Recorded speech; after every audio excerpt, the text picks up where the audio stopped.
உன் மாநிலத்துல வரி வருவாய் அதிகமா வருதா? இந்த அப்படி ஜிஎஸ்டி. உன் மாநில வருவாயும் எனக்கு தான். உன் மாநிலத்துல ரேஷன் கடை நல்லா இருக்கா? இந்த அப்படி ஒரே நாடு ஒரே ரேஷன் திட்டம்.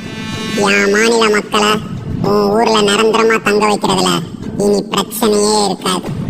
உன் மாநிலத்துல மருத்துவ கல்லூரிகள் நிறைய இருக்கா? இந்த அப்படி நீட் தேர்வு. இனி உன் மருத்துவ கல்லூரி இடங்களும் எங்க மாநில மாணவர்களுக்கு. உன் மாநிலத்துல நல்ல கல்வி திட்டம் இருக்கா? இந்த அப்படி புதிய கல்விக் கொள்கை. இனி உன் மாணவர்களுக்கும் அதே வேத கல்வி புராண குப்பைகள் தான். உன் மாநிலத்துல பெரிய அணை இருக்கா? இந்த அப்படி புதிய அணை பாதுகாப்பு சட்டம். இனிமே நான் நினைக்கும் போதுதான் தண்ணீர் திறப்பேன். உன் மாநிலத்துல நல்ல சாலை வசதிகள் இருக்கா? அதை தேசிய நெடுஞ்சாலையாக்கி டோல் போட்டு நான் காசு பார்த்துப்பேன். உன் மாநிலத்துல நிலக்கரி இருக்கா? இந்த புடி புதிய மின்சார சட்டம். இனி நெய்வேலியும் எனக்கு தான், அதுல இருந்து வரும் மின்சாரமும் எனக்கு தான். உன் மாநிலத்துல காவேரி டெல்டா இருக்கா?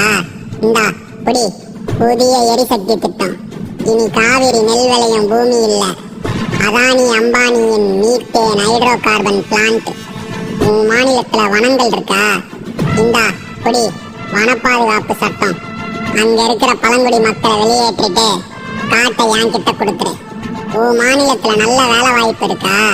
உன் மாநில தேர்வாணையம் நடத்துற தேர்வுல எங்க மாணவர்களை எழுத விடு. எப்படி மார்க் எடுத்து உன் வேலையை வாங்குறோன்னு மட்டும் பாரு. உன் மாநிலத்துல பத்திரப்பதிவு அதிக வருமானம் வருதா? இந்த அப்படி ஒரே நாடு ஒரே பத்திரம்.